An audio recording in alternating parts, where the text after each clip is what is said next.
Hello नमस्कार दोस्तों। मैं अमित कुमार आप सभी का आपके अपनी YouTube channel the brain education पर हार्दिक अभिनंदन करता हूँ। आई होप सारे बच्चों को अपनी तैयारी को ऐसे ही कंटिन्यू रख रहे होगे।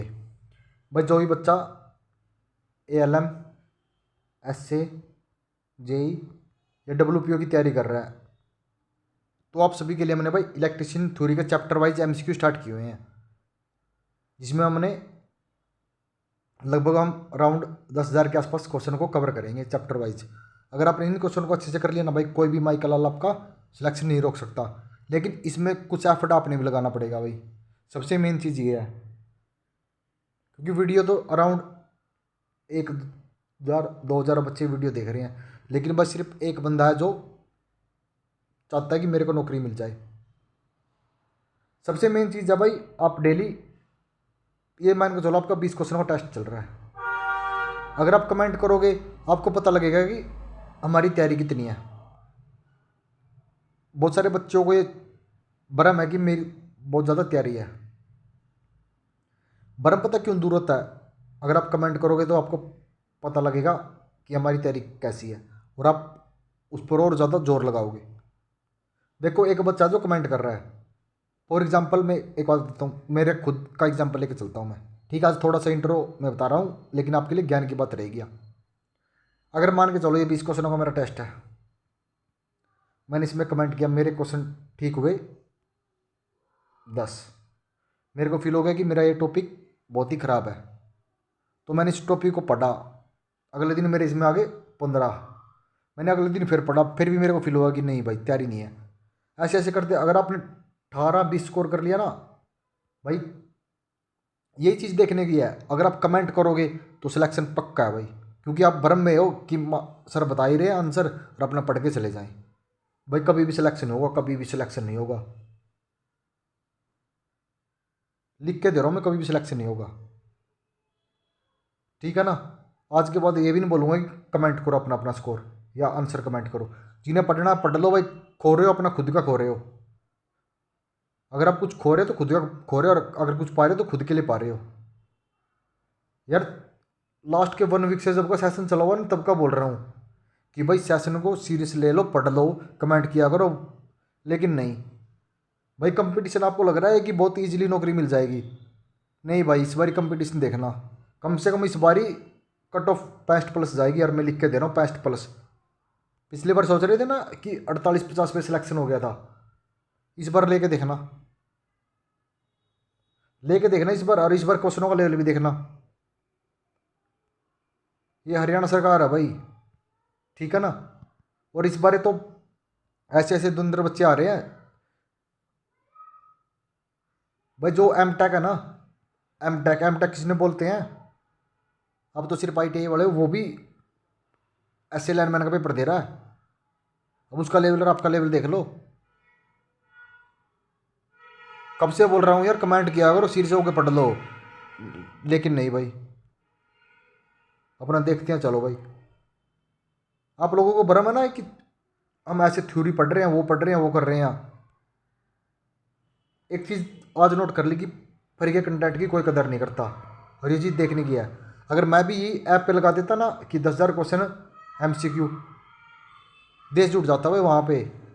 और ये चीज़ आपको फ्री में मिल रही है। अगर 10,000 भी कर लिया ना तो सिलेक्शन 100% है। लेकिन नहीं बच्चा, जो भी बच्चा सीरियस है ना, कमेंट करना, ठीक है ना? मैं आपको अपना पर्सनल नंबर, व्हाट्सएप नंबर दे दूंगा, उस पर आप मैसेज कर देना। और आपको डेली में 2 से 3 पेज अपने हैंड राइट शॉर्ट नोट्स के दिया करूँगा, वो और पढ़ लेना आप। कोई माइकल लाल आपका सिलेक्शन नहीं रोक सकता भाई, ठीक है ना? चलो अब अपनी क्लास की शुरुआत करते हैं। ये तो चलो मैंने सेशन स्टार्ट कर दिया, इस सेशन को तो मैं कंप्लीट करूँगा चाहे बच्चे सपोर्ट करें या ना करें। अब देखना आपके हाथ में है ना यार, इतना बेस्ट कंटेंट तैयार कर रहे और फिर आपके लिए वीडियो रिकॉर्ड करके अपलोड कर रहे भाई। कम से कम आपकी इस क्लास के लिए 4 घंटे लग जाते हैं इन 20 क्वेश्चनों के लिए, और आपको तो सिर्फ 10 मिनट का टाइम। अगर आप 10 मिनट में भी नहीं इसको लाइक शेयर कमेंट कर रहे अपना, चलो वो तो ठीक है, लाइक शेयर ना मत करो, लेकिन जो क्वेश्चनों का बोल रहा हूँ कि 20 क्वेश्चनों का ये टेस्ट है, इसका तो आंसर कमेंट कर दो। कमेंट के आपके पैसे लगते हैं, ये चीज़ और बता दो, अगर पैसे लगते हो ना तो मत कमेंट किया करना, ठीक है ना। तो चलो अपनी क्लास की शुरुआत करते हैं अब। और आपको बताता हूँ, अगर आपने सिलेक्शन लेना तो बेसिक इलेक्ट्रिसिटी को बहुत अच्छे से पढ़ लो। लास्ट टाइम बेसिक इलेक्ट्रिसिटी के 17 क्वेश्चन आए थे, ठीक है ना। अगर आपने बेसिक इलेक्ट्रिसिटी का अच्छे से कर लिया तो 15 नंबर आपके फ्री के यहाँ से तैयार हो जाएंगे। और बेसिक इलेक्ट्रिसिटी के 300 के आसपास क्वेश्चन करवाऊंगा, वो 300 पढ़ लेना, 15 नंबर आगे बोल देना कि सर उस 300 में से एक भी अगर 14 भी आ जाए ना तभी आगे बोल देना सर एक क्वेश्चन बाहर से आया था। फिर अगर फिर उन 300 को ये समझ लो कि रट लेने हैं। 100 क्वेश्चन कर लिया मैंने, आज 101 से 120 तक क्वेश्चन करेंगे। अगर आपको अच्छी लगे तो ठीक है, वैसे देखते जाओ, कोई दिक्कत नहीं है ना। करो आप अपने मन की करो, अपने मानने तो किसी की है ही नहीं। एक अवरोध पर चांदी वाली पट्टी के लिए सहनशीलता, तो चांदी वाली पट्टी की सहनशीलता, चांदी की सहनशीलता कितनी होती है? करो कमेंट। चलो छोड़ो, क्या ही कमेंट करोगे, तो इसकी प्लस माइनस 10% होती है, ठीक है। एम्पियर खालिस्तान की ऐसा ही इकाई है, तो एम्पियर किसकी इकाई है? तो एम्पियर विद्युत धारा की होती है, किसकी? विद्युत धारा की। विद्युत धारा की ऐसा ही इकाई एम्पियर होती है, ठीक है। और भाई निम्न में से कौन सा विद्युत धारा का कुचालक है? बताओ विद्युत धारा का कौन सा कुचालक है इनमें से? सॉरी, विद्युत धारा का सुचालक बताना है, कुचालक नहीं, सुचालक। कुचालक तो तीनों है ना, बालू भी है, प्लास्टिक भी और कांच भी है, लेकिन सुचालक कौन सा है? तो नल का पानी विद्युत धारा का सुचालक है। जब विद्युत धारा धात्विक कंडक्टर से होकर गुजरती है तो तापमान किस कारण बढ़ता है? जब विद्युत धारा धात्विक कंडक्टर से गुजरती है ना, तापमान किस कारण से बढ़ता है? तो किसके कारण से बढ़ता है? चालक इलेक्ट्रॉन और परमाणुओं के बीच टकराव से बढ़ता है। कांच की छड़ को जब सिल्क के कपड़े से रगड़ा जाता है तो किस प्रकार की विद्युत पैदा होती है? तो कांच की छड़ को जब सिल्क के कपड़े से रगड़ा जाता है तो किस प्रकार की विद्युत पैदा होती है? तो ये कौन सी विद्युत पैदा होती है? तो एक गतिज विद्युत पैदा होती है। सॉरी, गतिज नहीं, क्षैतिज विद्युत। जब कांच की छड़ को सिल्क के कपड़े से रगड़ा जाता है तो क्षैतिज विद्युत पैदा होती है। आपको समझा समझा के मेरा दिमाग खराब हो जाता है, तो सॉरी, इसका आंसर क्या हो जाएगा? जब कांच की छड़ को विद्युत जब सिल्क के कपड़े से रगड़ा जाता है तो एक क्षितिज विद्युत पैदा होती है, स्टैटिक इलेक्ट्रिसिटी पैदा हो जाती है। किसी बिंदु पर 20 वोल्ट विभव है और अंत में इस बिंदु पर 0.5 कूलाम का आवेश लेने के लिए किया गया कार्य है, तो किया गया कार्य कितना हो जाएगा? तो बताओ कितना हो जाएगा? तो ये 10 जूल हो जाएगा। 10 जूल कैसे होगा? 20, ये इसका पॉइंट हट के ऊपर वो लग जाएगा, ठीक है। अपना निकाल लेना। स्टैटिक बिजली का उत्पादन किस कारण से होता है? तो स्टैटिक बिजली का उत्पादन किसके कारण से होता है पता आप सभी को? तो ये घर्षण के कारण से पैदा होती है।